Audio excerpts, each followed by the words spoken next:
मेरा नाम अंजलि है। उम्र 18 साल।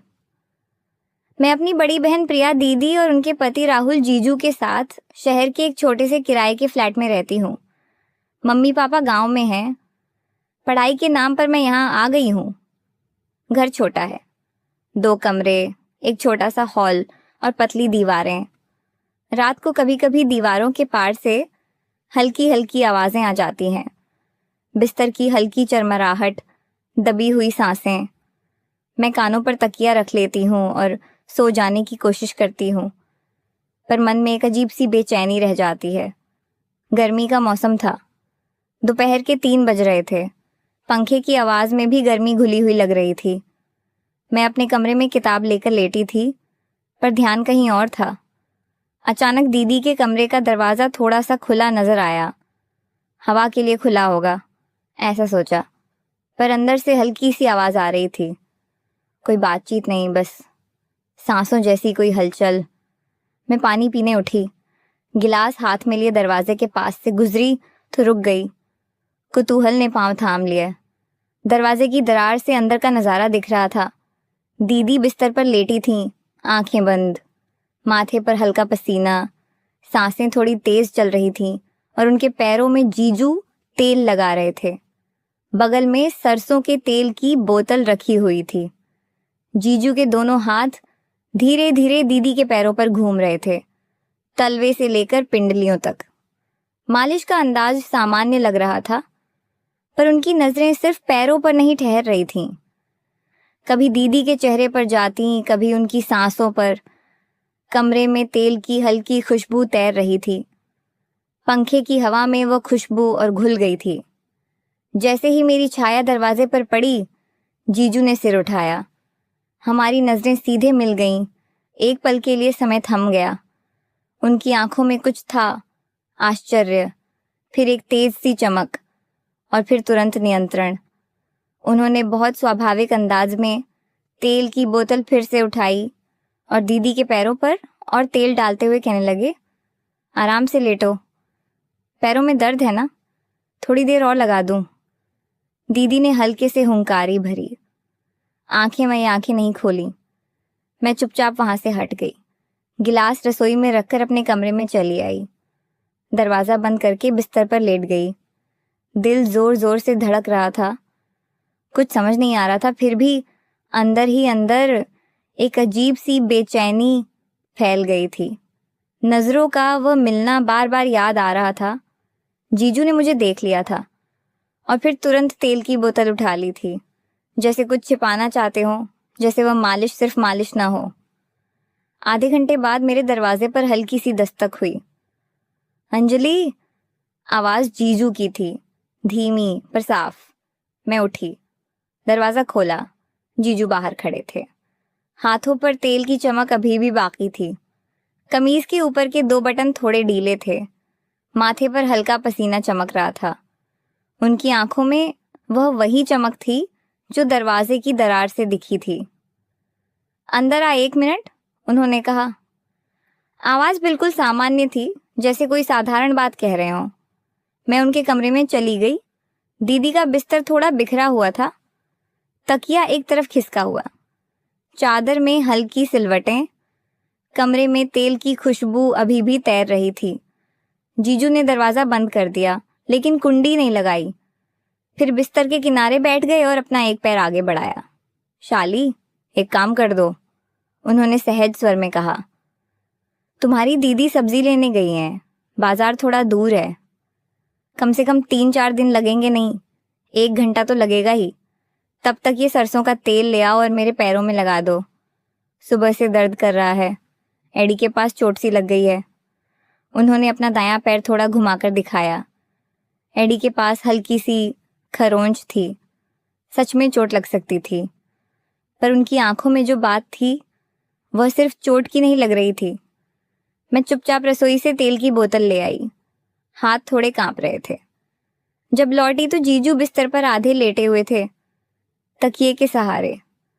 कमीज और ढीली हो चुकी थी।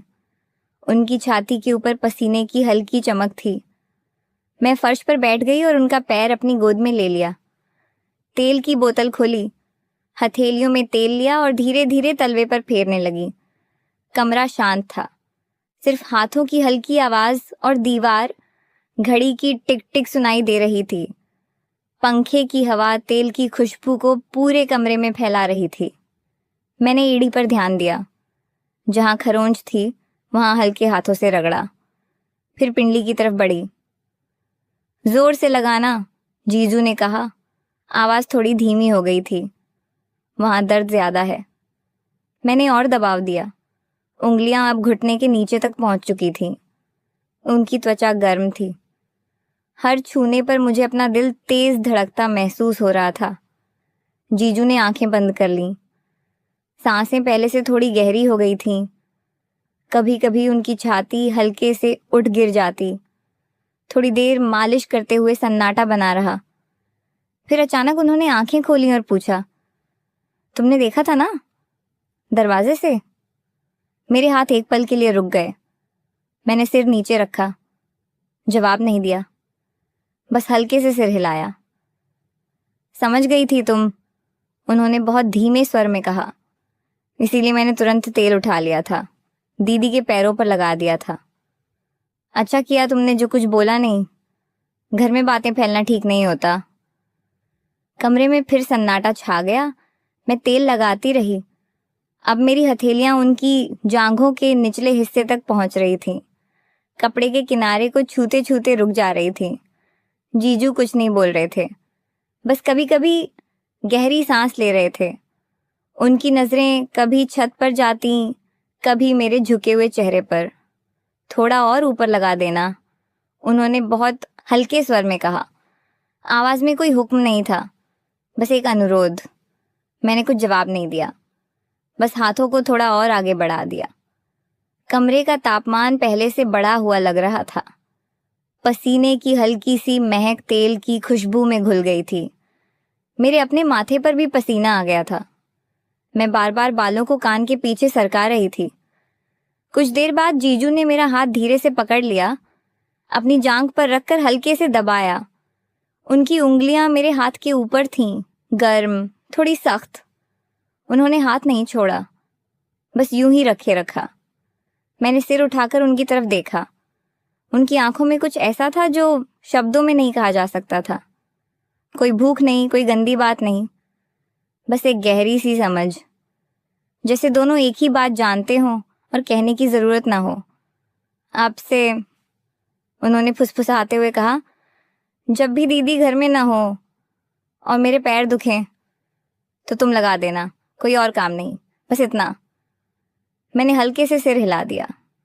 गला सूखा हुआ लग रहा था। कुछ बोल नहीं पाई। बाहर से दरवाजे की घंटी की आवाज आई। दीदी आ गई थी। जीजू ने तुरंत अपना पैर वापस खींच लिया। मैंने तेल की बोतल बंद की और उठ खड़ी हुई। दोनों के चेहरे पर फिर से वही सामान्य भाव आ गया था, जैसे पिछले 1 घंटे में कुछ हुआ ही ना हो। जीजू ने कमीज के बटन सही किए। मैं तेल की बोतल लेकर रसोई की तरफ चली गई। दीदी सामान रखकर अंदर आई तो दोनों बिल्कुल सामान्य लग रहे थे। जीजू अखबार पढ़ रहे थे। मैं रसोई में पानी गर्म कर रही थी। रात को खाने के समय सब कुछ वैसा ही था जैसा रोज होता है। दीदी बातें कर रही थी बाजार के भावों की। जीजू हाँ में हाँ मिला रहे थे। मैं चुपचाप रोटी तोड़ रही थी, पर मन में वह एहसास बार बार लौट रहा था।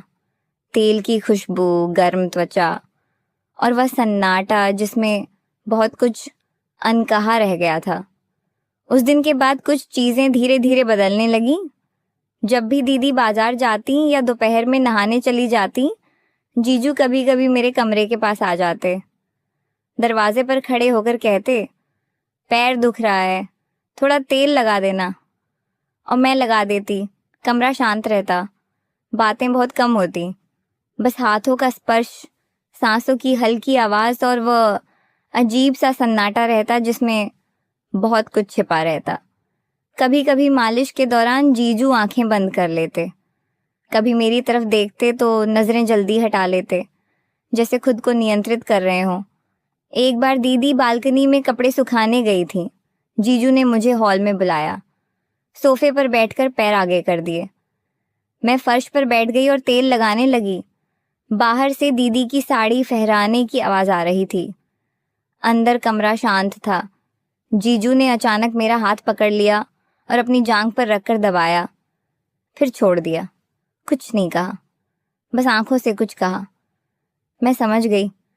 कभी कभी दीदी के सामने भी जीजू तेल की बोतल उठा लेते और दीदी के पैर दबाने लगते। तब उनकी नजरें एक पल के लिए मेरी तरफ उठ जाती और मैं समझ जाती कि वह नजर क्या कह रही है। जैसे याद दिला रहे हों कि मैं जानती हूँ और वह भी जानते हैं कि मैं जानती हूँ। रात को जब सब सो जाते तो कभी कभी दीवारों के पार से फिर वही हल्की आवाजें आती। अब मैं तकिया कानों पर रखकर भी सो नहीं पाती। मन में बार बार वही दोपहर घूम जाती। दरवाजे की दरार, तेल की बोतल एंड जीजू की वह नज़र जब उन्होंने मुझे देख लिया था। अब जब भी घर में सरसों के तेल की बोतल नजर आती है तो दिल की धड़कन अपने आप तेज हो जाती है। रसोई की अलमारी में रखी वह पीली बोतल अब सिर्फ रसोई का सामान नहीं लगती, वह जैसे किसी अनकही बात का प्रतीक बन गई हो। मैं अब समझ गई हूँ, जब भी जीजू तेल की बोतल उठाते हैं तो असल में कुछ और भी उठता है उनके मन में। और मैं चुपचाप वह तेल लगा देती हूँ, क्योंकि अब हम दोनों जानते हैं कि हर बार तेल सिर्फ तेल नहीं होता। दीदी को अब भी कुछ पता नहीं। घर का काम पहले जैसा चल रहा है, खाना, कपड़े, बाजार के भाव।